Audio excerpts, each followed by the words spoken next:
Morning തന്നെ എഴുന്നേറ്റ് അടിച്ചനച്ച് കുളിച്ച് ഫുഡൊക്കെ കഴിച്ചിരിക്കുന്ന ഒരു സ്ഥലത്ത് പോകാനാണ്. അപ്പോൾ അവിടെ നമുക്ക് നോക്കാം. ഹലോ, അപ്പോൾ ഞാൻ ഇന്റേൺഷിപ്പിന് പോകുകയാണ്. 15 ദിവസം ബാംഗ്ലൂർ. എക്സാമൊക്കെ കഴിഞ്ഞിട്ട് ഇതിൻ്റെ ഇടയിൽ 1-2 ദിവസം ഗ്യാപ്പ് ഉണ്ടായിരുന്നു. ആ ഗ്യാപ്പിൽ എനിക്ക് വീട്ടിൽ പോയിട്ട് തിരിച്ചു വരാനുള്ള സമയം ഇല്ലാത്തതുകൊണ്ട് മെരിക്കിടങ്ങി ഒതുങ്ങി ഹോസ്റ്റലിൽ ഇരിക്കുന്നുണ്ട്. അപ്പോൾ ഞാൻ ഹോസ്റ്റലിന് ഡയറക്റ്റ് പോയിട്ട് അവിടെ നിന്ന് നേരെ ട്രിവാൻഡ്രത്തേക്ക് വീട്ടിലോട്ട് പോകും ഇന്റേൺഷിപ്പ് കഴിഞ്ഞിട്ട്. ഇതാണ് എൻ്റെ കറണ്ട് പ്ലാന്. സോ നമുക്ക് പാക്ക് ചെയ്യാം. അതിന് വേണ്ടിയിട്ട് പാക്കിങ്ങിലോട്ട് പോകുകയാണ്. ബാക്കി ഡീറ്റെയിൽസൊക്കെ പതുക്കെ പറയാം. ഓക്കെ, ഞാനപ്പോൾ ഈ ബാഗിലാണ് ഡ്രസ്സ് ചപ്പലൊക്കെ പാക്ക് ചെയ്യാൻ ഉദ്ദേശിക്കുന്നത്. ഇതറിയാമല്ലോ, വലിയ ബാഗില്ലേ, സൈഡ് ബാഗ്. ഇതിൽ തൂക്കാൻ ഇച്ചിരി പാടായിരിക്കും, പക്ഷേ ഡ്രസ്സായാലും വലിയ കുഴപ്പം കാണത്തില്ലല്ലേ. യോഗയല്ലേ നമുക്ക് ചെയ്യാനുള്ളത്. അപ്പോൾ അതുകൊണ്ട് യോഗയ്ക്കുള്ള കോസ്റ്റ്യൂം അറിയാമല്ലോ, എന്താ ടീഷർട്ടും പാൻറ്റും. അപ്പോൾ അതാണ് പാക്ക് ചെയ്യുന്നത്. പിന്നെ 1-2 നല്ല ഡ്രസ്സും കൂടെ എടുക്കും. ജീൻസ് ഇട്ടിട്ട് പോകും. സോ അതിൻ്റെ കൂടെ 1-2 ടോപ്പ് എടുത്ത് വെച്ചാൽ നമുക്ക് പിന്നെ എക്സ്ട്രാ ബേർഡ് ഇല്ല.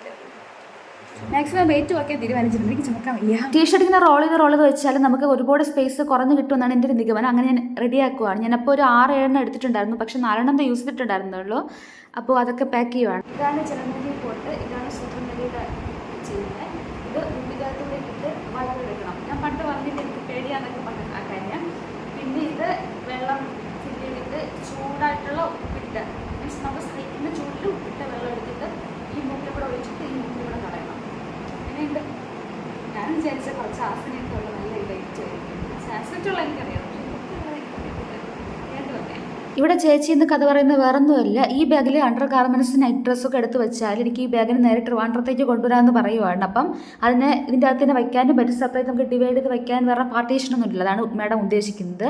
അങ്ങനെ എല്ലാം കൂടെ പാക്ക് ചെയ്ത് വയ്ക്കുന്നുണ്ട്. ഇനി നല്ല ഡ്രസ്സുകൾ എടുക്കുന്നുണ്ട്. ജീൻസ് ഇട്ട് പോകുവാണല്ലോ. സോ ഞാൻ 2-3 ടോപ്പ് എടുത്തു. പെട്ടെന്ന് നമുക്ക് കഴുകി ഉണക്കാൻ പറ്റുന്നത്, പിന്നെ നമുക്ക് കാണാൻ ഇച്ചിരി ഭംഗിയുള്ളത് ലൈറ്റ് വെയിറ്റ്. ഈ കാറ്റഗറിയിലുള്ള ടോപ്പാണ് എടുത്തുള്ളത്. ക്രാപ്പായിട്ടുള്ള മെറ്റീരിയൽസ് ഒക്കെ വരുന്നത്, ക്രാപ്പ്, പോളിസ്റ്റർ അങ്ങനെയുള്ള കാറ്റഗറി. അത് ഞാൻ തലേന്നേ പാക്ക് ചെയ്ത് വയ്ക്കുവാണ്. തലേന്നേ പാക്ക് ചെയ്യുന്നതാണ് കാണുന്നത്. നെക്സ്റ്റ് ഞാൻ എല്ലാം പൂട്ടി ഇറങ്ങണം. എൻ്റെ കബോർഡൊക്കെ പൂട്ടി ഞാൻ ഇറങ്ങുന്നു. നമ്മുടെ 3ാമത്തെ നിലയിൽ നിന്ന് താഴെ വരെ ഈ വെയിറ്റൊക്കെ ചുമന്ന് പോകണം, കാരണം ലിഫ്റ്റ് വർക്ക് ചെയ്യത്തില്ല. അപ്പോൾ അതുപോലെ എഗെയിൻ നമ്മളവിടെ വന്നിട്ട് മെയിൻ ഗേറ്റിൻ്റെ അവിടെ വന്നിട്ട് ഓട്ടോയ്ക്ക് വെയിറ്റ് ചെയ്യണം. ഓട്ടോ വിളിച്ചിട്ടുണ്ടായിരുന്നു എവിടെ വരെ, റെയിൽവേ സ്റ്റേഷൻ വരെ, കാഞ്ഞങ്ങാട്. അങ്ങനെ നമ്മൾ ഫൈനലി കാഞ്ഞങ്ങാട് എത്തി. എനിക്ക് വിശപ്പിൻ്റെ അസുഖമുണ്ടല്ലോ. സോ ഞാനൊരു സ്നാക്കും ഒരു ചായയും കഴിക്കുന്നുണ്ട്. ദെൻ ലിഫ്റ്റ് കയറി 2nd പ്ലാറ്റ്ഫോമിൽ പോകുവാണ്. അങ്ങനെ അവിടെ ചെന്ന് വെയിറ്റ് ചെയ്യുകയാണ് ട്രെയിനിന് വേണ്ടിയിട്ട്. ജനറലാണ് പോകുന്നത്. കൺഫേം അല്ല ടിക്കറ്റ്, അതുകൊണ്ട് ജനറലിൽ പോകുന്നുണ്ട്. ബാക്കി കണ്ടറിയാം. ബാക്കി നമ്മൾ സെറ്റ് ആക്കുന്നില്ല.